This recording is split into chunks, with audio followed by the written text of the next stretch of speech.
नमस्कार बच्चों, संस्कृत ऑनलाइन व्याकरण शिक्षक में आपका स्वागत है।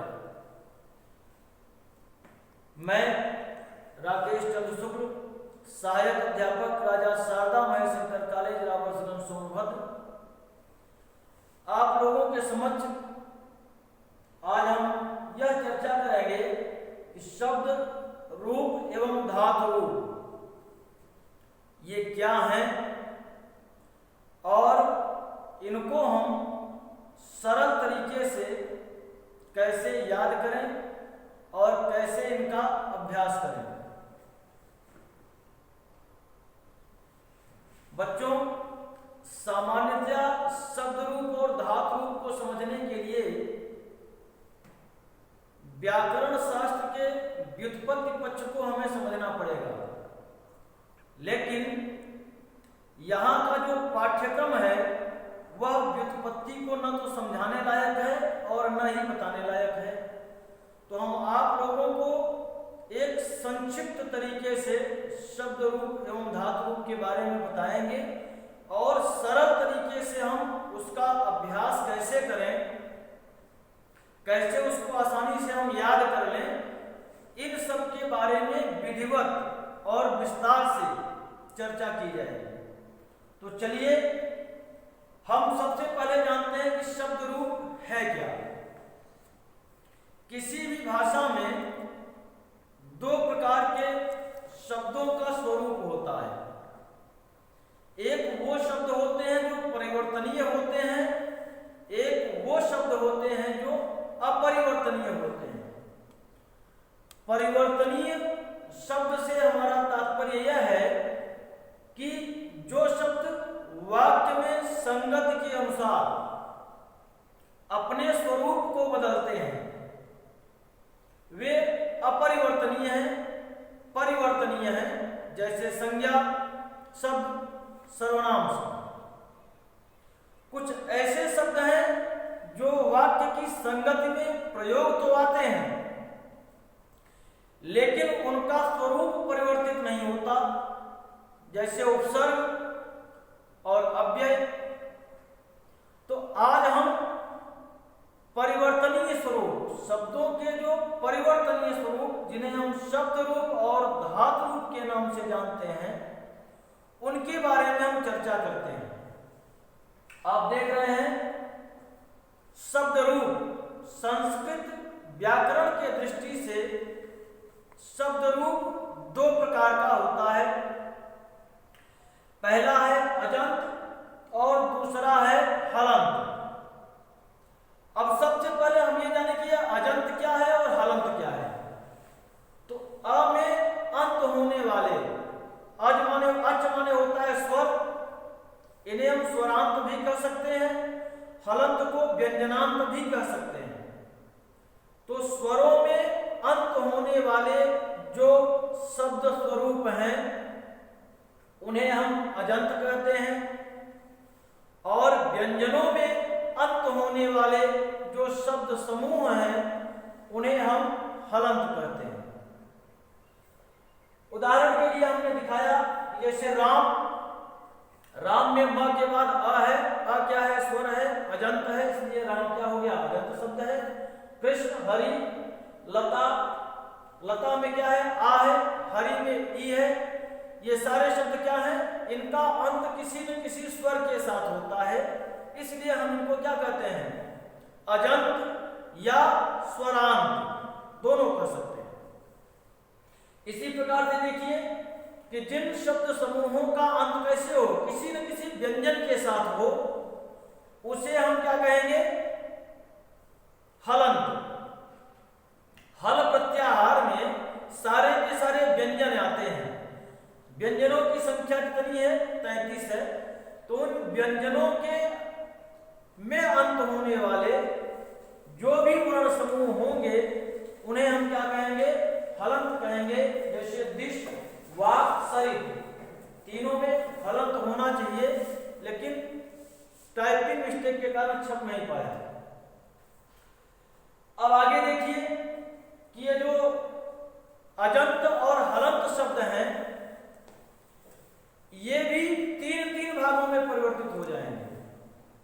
तीन लिंग होते हैं, पुल्लिंग, स्त्रीलिंग और नपुंसक लिंग। तो ये जो अजंत हैं, तो अजंतों में भी पुल्लिंग होंगे, स्त्रीलिंग होंगे और नपुंसक लिंग होंगे। तो ये तीन प्रकार के हो जाएंगे। पहला अजंत पुल्लिंग, अजंत नपुंसक लिंग, अजंत स्त्रीलिंग। तो अजंत पुल्लिंग क्या है, माने वो पुल्लिंग शब्द समूह जो स्वरों में अंत हो रहे हो। अजंत स्त्रीलिंग क्या है, वो स्त्रीलिंग शब्द समूह जो स्वरों में अंत हो रहे हो। अजंत नपुंसक लिंग क्या है, वो नपुंसक शब्द समूह, नपुंसक लिंग के शब्द समूह जो स्वरों में अंत हो रहे हैं। इसके पश्चात हलंत है। तो हलंत को भी अगर हम तीन लिंगों में विभाजित करें तो हलंत स्त्रीलिंग, हलंत पुल्लिंग और हलंत नपुंसक लिंग। तो इस प्रकार से ये जो शब्द रूप हैं ये लिंग भेद से, पहले तो यह स्वर और व्यंजन के भेद से दो प्रकार के हुए। कौन कौन, अजंत या स्वरांत, हलंत या व्यंजनांत। उसके बाद लिंग भेद से, माने तीनों के तीन तीन लिंग कर दिए गए। तो ये 6 प्रकार के हो गए। कौन कौन, अजंत पुल्लिंग, अजंत नपुंसक लिंग, अजंत स्त्रीलिंग, हलंत स्त्रीलिंग, हलंत पुल्लिंग और हलंत नपुंसक लिंग। तो आइए अब हम ये समझें कि हम इनका अभ्यास कैसे करें, हम इनको याद कैसे करें। मैंने पहले ही बताया कि इन शब्दों का एक व्युत्पत्ति शास्त्र है संस्कृत व्याकरण में, लेकिन यहां पर वह एक कठिन विषय है जो यहां पर बताया नहीं जा सकता और न तो समझाया जा सकता है इस स्तर पर। तो हम कैसे इनका अभ्यास करें, तो सबसे पहले इन्होंने देखा कि एक, जैसे हम किसी शब्द को देखें तो सबसे पहले हम उसका लिंग याद कर लें। यह जो शब्द हमारे सामने आया है, यह शब्द पुल्लिंग है, स्त्रीलिंग है या नपुंसक लिंग है। फिर हम उसके आधार पर देखें कि उसी लिंग का, जैसे मान लीजिए एक अकारांत शब्द हम राम ले लेते हैं, तो इसका रूप क्या होगा। सब लोग, तुम लोग 6, 7, 8 में भी पढ़े होंगे कि राम रामो रामान, रामम रामो रामान, रामेण रामाभ्याम रामई, रामाय रामाभ्याम रामेभ्य, रामात रामाभ्याम रामेभ्य, रामस्य रामयो रामाणाम, रामे रामयो रामेश, हे राम हे रामो हे रामा। तो यह शब्द स्वरूप कैसा है, अकारांत है। तो इसी प्रकार से अगर कोई और भी अकारांत शब्द आया, जैसे राम के बाद हमने बालक ले लिया, और बालक ले लिया तो क्या होगा, बालक बालको बालका, बालकम बालको बालका, बालकेन बालकाभ्याम बालकै, बालकाय बालकाभ्याम बालकेभ्य, बालकस्य बालकयो बालकानां, बालके बालकयो बालकेषु। तो जितने भी अकारांत पुल्लिंग शब्द आएंगे वे सब के सब राम या बालक जैसे चलेंगे। आगे हमने देखा ये, तो यहां पर क्या है कि मैं यही समझा रहा था कि आज में अंतर राम का क्रिया एक वचन रामेण है, तो इसलिए यहां पर बालक का भी क्या हो जाएगा, बालकेन हो जाएगा। अब आगे देखो, यहां तुम्हारे जो पाठ्यक्रम में कक्षा 10 के जो पाठ्यक्रम में दिया गया है वह पहला शब्द है ऋकारांत, पितृ शब्द है। इसका रूप कैसे चलता है, पिता पितरो पितरः, पितरम पितरो पितृ, पित्रा पितृभ्याम पितृभिः, पित्रे पितृभ्याम पितृभ्यः, पितु पितृभ्याम पितृभ्यः, पितु पित्रो पितॄणाम, पितर पित्रो पितृषु, हे पिता हे पितरो हे पितरः। तो यह ऋकारांत शब्द का स्वरूप है। अब इसके बाद हम अगर यह एक ऋकारांत शब्द का स्वरूप याद कर लेते हैं, यह क्या है, पुल्लिंग में है, तो जितने भी ऋकारांत पुल्लिंग शब्द आएंगे वह राम पिता के जैसे ही चलेंगे। जैसे भ्रातृ है, तो अगर हम भ्रातृ को चलाएंगे तो भ्राता भ्रातरो भ्रातृ, भ्रातरम भ्रातरो भ्रातृ, भ्रात्रा भ्रातृभ्याम भ्रातृभिः, भ्रात्रे भ्रातृभ्याम भ्रातृभ्यः, भ्रातृ भ्रातृभ्याम भ्रातृभ्यः, भ्रातृ, भ्रात्रो, भातॄणां, भ्रातर, भ्रात्रो, भातृषु, हे भ्रातरो, हे भ्रातरो, हे भ्रातरो। इसी प्रकार से जितने भी ऋकारांत रूप में जैसे मातृ है, पितृ है, जामातृ है, तो जो भी ऋकारांत शब्द समूह हैं वे पिता की भांति चलेंगे। तो इस समय तुम लोगों को याद करने के लिए इससे बढ़िया कोई तरीका नहीं है कि चाहे वह एक अकारांत याद कर लो, एक इकारांत याद कर लो, एक उकारांत याद कर लो, एक नकारांत याद कर लो, एक ऋकारांत याद कर लो।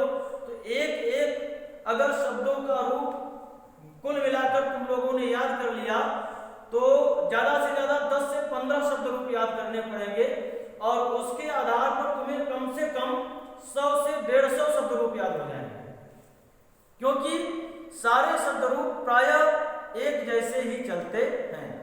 अब आगे बढ़िए, ये क्या है? गो है। गो का हिंदी अर्थ होता है बैल। इसका यह क्या है? ओकारांत है, ओ में अंत होने वाला है। यह भी क्या है? पुल्लिंग है। इसका रूप कैसे चलता है? गावो गावो गावो, गावम गावो गाव, गाम गावो गा, गवा गोभ्याम गोभी, गवे गोभ्याम गोभ्य, गो गोभ्याम गोभ्य, गो गवो गवाम, गव गवो गोस, हे गौ हे गावो हे गावो। तो इसी प्रकार से जैसे ये ओकारांत एक शब्द स्वरूप हमने याद कर लिया, तो जितने भी ओकारांत शब्द स्वरूप आएंगे वह इसी के जैसे चलेंगे। अब आगे बढ़ते हैं। ये नदी है। अभी तक हमने पुल्लिंग की चर्चा की, अब स्त्रीलिंग की भी थोड़ा थोड़ा चर्चा कर ले, क्योंकि एक एक करके अगर चर्चा करेंगे तो यह इतना बृहद है कि संक्षिप्त में बताना संभव नहीं होगा। अब नदी है, यह क्या है? स्त्रीलिंग है। कैसा है? इसमें बड़ी ई है, इसलिए इसको क्या कहते हैं? दीर्घ ईकारांत। इसका रूप चलता है, लिखा है नदी नद्यो नद्य, नदीम नद्यो नदीर, नद्या नदीभ्याम नदीभि, नद्यै नदीभ्याम नदीभ्य, नद्या नदीभ्याम नदीभ्य, नद्या नद्यो नदीनां, नद्यां नद्यो नदीषु, हे नदी हे नदौ, हे नद्यो हे नद्यो। तो अब हमने क्या देखा कि यह ईकारांत स्वरूप है। स्वरूप हमने देख लिया कैसे चलता है। अब इसके पश्चात जैसे जानकी है, गौरी है, गायत्री है, सावित्री है, पृथ्वी है, रागी है, रजनी है, पत्नी है, गोपी है, पुत्री, जननी, जो भी इसमें दिखाई दे रहे हैं सबके स्वरूप नदी की भांति चलेंगे। तो इसमें कोई दिक्कत नहीं होनी चाहिए। अगला जो शब्द स्वरूप है वह वधू का है। यह भी क्या है? स्त्रीलिंग है। यह क्या है? उकारांत है, इसमें बड़ा ऊ है। तो इसका रूप कैसे चलेगा? सामने लिखा है वधू, बद्धौ, बध्वा, वधूं, बद्धौ, वधू, बध्वा, वधुभ्याम, वधुभि, बध्वै, वधुभ्याम, वधुभ्यः, बध्वा, वधुभ्याम, वधुभ्यः, बध्वा, बध्वो, वधूनां, बध्वां, बध्वो, वधूषु, हे वध्वो, हे वध्वो। तो जितने भी अब तुम्हारे ये दीर्घ उकारांत शब्द आएंगे, ये सारे के सारे दीर्घ उकारांत शब्द वधू की भांति चलेंगे। आगे सरित है। ये क्या आ गया? हलंत आ गया। अभी तक हम क्या पढ़ रहे थे? अजंत पुल्लिंग देखा, स्त्रीलिंग देखा। अब ये क्या है? सरित क्या है? व्यंजन में अंत होने वाला है, हलंत है। सरित स्त्रीलिंग है, तकारांत है। इसका रूप कैसे चलता है? सरित सरितो सरिता, सरितम सरितो सरिता, सरिता सरिद्भ्याम सरिद्भि, सरिते सरिद्भ्याम सरिद्भ्यः, सरिता सरिद्भ्याम सरिद्भ्यः, सरिता सरितो सरितां, सरित सरितो सरित्सु, हे सरित हे सरितो हे सरिता। तो इसी प्रकार से जितने भी तकारांत शब्द हैं, वो चाहे विद्युत हो, चाहे हरित हो, चाहे योषित हो, ये सारे तकारांत शब्द सरित की भांति चलेंगे। आगे क्या है, यद है, ये दकारांत है और नपुंसक लिंग है। इसका रूप कैसे चलता है, यत ये यान, यत ये यान, ये याभ्याम यही, यस्मै याभ्याम येभ्यः, यस्मात् याभ्याम येभ्यः, यस्य ययोः येषाम्, यस्मिन् ययोः येषु। तो ये जो यत है नपुंसक लिंग है, तो जितने भी दकारांत होंगे नपुंसक लिंग होंगे, ये प्रायः इसी तरह से चलेंगे। आगे मनस है, यह नपुंसक लिंग है और क्या है, सकारांत है, समयंत होने वाला है, इसे भी हम क्या कहेंगे, हलंत। पुल्लिंग, तो क्या है, इसका रूप कैसे चलता है, मना मनसी मनांस, मना मनसी मनांस, मनसा मनोभ्याम मनोभि, मनसे मनोभ्याम मनोभ्या, मनसा मनोभ्याम मनोभ्या, मनसा मनसो मनसाम, मनसि मनसो मनस्सु, हे मनः हे मनसी हे मनांसि। तो जितने भी सकारांत आएंगे वे सारे रूप प्रायः मन की ही बात चलेंगे। तो हमने अभी तक क्या पढ़ा कि शब्द रूपों में जितने भी शब्द रूप हैं, मैंने सारांश में बस केवल इतना जान लो कि या तो ये स्वरांत होंगे या तो व्यंजनांत होंगे। तो अगर एक हम स्वर का, जैसे अ है, आ है, ई है, ऊ है, बड़ी ई है, बड़ा ऊ है, तो सारे शब्द स्वरूपों के कम से कम एक एक रूप अगर हम याद कर लें और सारे व्यंजनों में अंत होने वाले एक एक रूप याद कर लें, तो प्रायः शब्द रूप को याद करना और उसका अभ्यास करना काफी सुकर और सरल हो जाएगा। और इस स्तर पर इसके अतिरिक्त, माने अभ्यास के अतिरिक्त और इसी क्रम में याद करने के अतिरिक्त और कोई विकल्प नहीं है। आपके पाठ्यक्रम में ज्यादा से ज्यादा 10 या 20 शब्द रूप दिए गए हैं। इसको आप इस ट्रिक के आधार पर, तरीके के आधार पर आसानी से याद कर सकते हैं। चलिए आगे हम बढ़ते हैं धातु रूप में। धातु रूप होता है, परिभाषा इसकी है, भू-वादयो धातुः। भू इत्यादि जो क्रियाएं हैं उन्हें धातु के रूप में जाना जाता है और लिखा जाता है कि धातुः क्रिया योगे। धातुओं का प्रयोग संस्कृत में हम क्रिया के रूप में करते हैं। धातुओं का प्रयोग संस्कृत में हम क्रिया के रूप में करते हैं। अब धातु में क्या है, मैंने क्या बताया कि जिन शब्दों के द्वारा, किताब में लिखा गया है कि ऐसे कुछ शब्द होते हैं जो क्रियाओं का बोध कराते हैं, जैसे उठना, बैठना, सोना, जागना, दौड़ना इत्यादि। तो इन शब्दों का बोध कराने वाले जो शब्द हैं उन्हें धातु कहा जाता है और उनका प्रयोग हम क्रिया के रूप में करते हैं, जैसा इसमें दिया गया है। तो क्रिया के दो भेद होते हैं। एक क्रिया है सकर्मक क्रिया, दूसरी है अकर्मक क्रिया। सकर्मक क्रिया क्या है, ऐसी क्रिया जिसमें कर्ता और कर्म दोनों हो। कर्ता तो होगा ही होगा, लेकिन कर्ता के साथ कर्म भी हो, वह सकर्मक क्रिया कहलाती है। जैसे इसमें लिखा है कि रामः पुस्तकम पठति, राम पुस्तक पढ़ता है, तो पठति क्या है, क्रिया है। पढ़ने वाला कौन है, राम है। क्या पढ़ रहा है, तो उत्तर मिला कि पुस्तक पढ़ रहा है। तो क्रिया का कर्ता राम है, कर्म क्या है, पुस्तक है, क्रिया पढ़ना है। तो यह सकर्मक क्रिया मानी जाएगी, क्योंकि इस क्रिया में कर्म भी साथ साथ है। माने पुस्तक क्या है, क्रिया का कर्म है, वह भी साथ साथ है, इसलिए इसे हम सकर्मक क्रिया कहते हैं। दूसरा क्या है, अकर्मक क्रिया। अकर्मक क्रिया वो होती है जिसमें कर्म नहीं होता, केवल कर्ता होता है। या हम ये कहें कि क्रिया का जो फल है वह कर्ता को ही प्राप्त होता है। फल कुछ है ही नहीं, कर्ता ही फल है। जैसे राम शेते, राम सोता है, तो यहाँ पर कर्म कुछ नहीं है, बस केवल राम क्या है, सोने वाला है, क्रिया क्या है, सोने की हो रही है, तो करता है। कर्म न होने के कारण यह क्या हो गई, अकर्म क्रिया हो गई।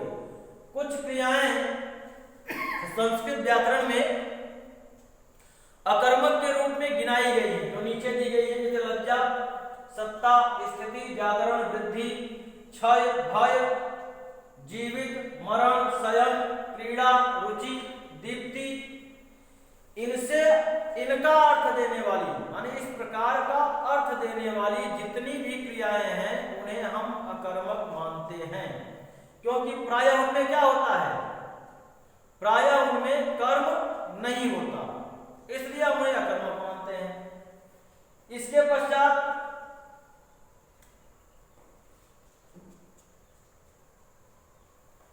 अब आगे हम देखेंगे कि धातु रूपों को समझने के लिए या अच्छी तरह से जानने के लिए हमें लकार के बारे में जानना होगा। लकार माने होता है समय काल को सूचित करते हैं। संस्कृत में लकारों की संख्या 10 है, लेकिन तो आप लोगों के पाठ्य पुस्तक में 5 ही लकार पढ़ाए जाते हैं। और लकार का मतलब होता है समय, क्रिया का होना, जैसे भूतकाल की क्रिया है, भविष्य काल की क्रिया है, या वर्तमान काल की क्रिया है, हम उस क्रिया के द्वारा किसी को आज्ञा दे रहे हैं या हम कुछ किसी से कराना चाहते हैं, तो लकारों के अनुसार क्रिया होती है। तो पहला लकार है क्या, लट लकार, वर्तमान काल। वर्तमान काल में अगर कोई क्रिया हो रही हो तो उस क्रिया को बताने के लिए हम लट लकार का प्रयोग करते हैं, जैसे स पठति, वह पढ़ता है। लिट लकार है, भविष्य काल को प्रकट करने के लिए लिट लकार का प्रयोग किया जाता है, जैसे कोई क्रिया भविष्य में होने वाली हो, जैसे वह जाएगा, खाएगा, रहेगा, सोएगा, पढ़ेगा, गाएगा, मतलब वर्तमान में न होकर वह कब हो रही हो, होने वाली हो, भविष्य में होने वाली हो, आगे आने वाले समय में होने वाली हो, तो वह क्या होती है, उसमें लिट लकार का प्रयोग होता है। जैसे स गृहं गमिष्यति, वह घर जाएगा, तो वह हो गया लिट लकार। आगे क्या है, लंग लकार। लंग लकार भूतकाल की क्रिया, जैसे वह गया, खाया, पढ़ा, रहा इत्यादि जो होते हैं वह इसके अंतर्गत आते हैं, लंग लकार के अंतर्गत। लोट लकार क्या है, जैसे हमें किसी को आज्ञा दे दी हो कि यहाँ जाओ, वहां जाओ, ये करो, वो करो, ऐसा करो, वैसा करो, तो जो हम आज्ञा या आदेश देते हैं उन वाक्यों को प्रकट करने के लिए लोट लकार का प्रयोग किया जाता है। और अंत में विधिलिंग लकार, जैसे किसी को हम सलाह देंगे, परामर्श देंगे, किसी से प्रार्थना करेंगे, भाई आप ऐसा मत कीजिए, या आपको ऐसा करना चाहिए, आपको गलत कार्य छोड़ देना चाहिए, सही कार्य में ध्यान लगाना चाहिए, तो इत्यादि जो हम सलाह और परामर्श देते हैं किसी को, तो वह सलाह और परामर्श जो है वह विधिलिंग लकार के अंतर्गत आता है। अब सबसे जरूरी जानना यह है कि हम इनको याद कैसे करें। अब आगे देखिए, ये धातु रूप है। धातु रूप कैसे, मान लीजिए हमने भू धातु को लिया, तो भू धातु में पहला लकार है लट लकार। सभी लकारों में 3 वचन हैं, भवति, भवता, भवन्ति, भवसि, भवता, भवत, भवामि, भवावा, भवामः। एक स्वरूप अगर हम याद कर लें, इसमें एक और ट्रिक है, जैसे किसी भी शब्द के आगे अगर हम, जैसे यहां पर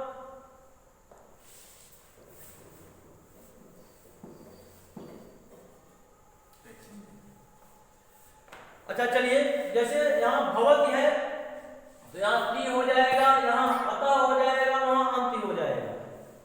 यहाँ ती है, यहाँ अतः है, यहाँ अंति है, तो क्या हो जाएगा, भवति, भवता, भवन्ति। इसी तरह से अगर हम इसी आधार पर गम धातु ले लें तो गम धातु का रूप कैसे चलेगा, गच्छति, गच्छता, गच्छन्ति, गच्छति, गच्छता, गच्छत, गच्छामि, गच्छावा, गच्छामः। इसी तरह से अगर हम पठ ले लेंगे तो पठति, पठता, पठन्ति, पठति, पठता, पठत, पठामि, पठावः, पठामः।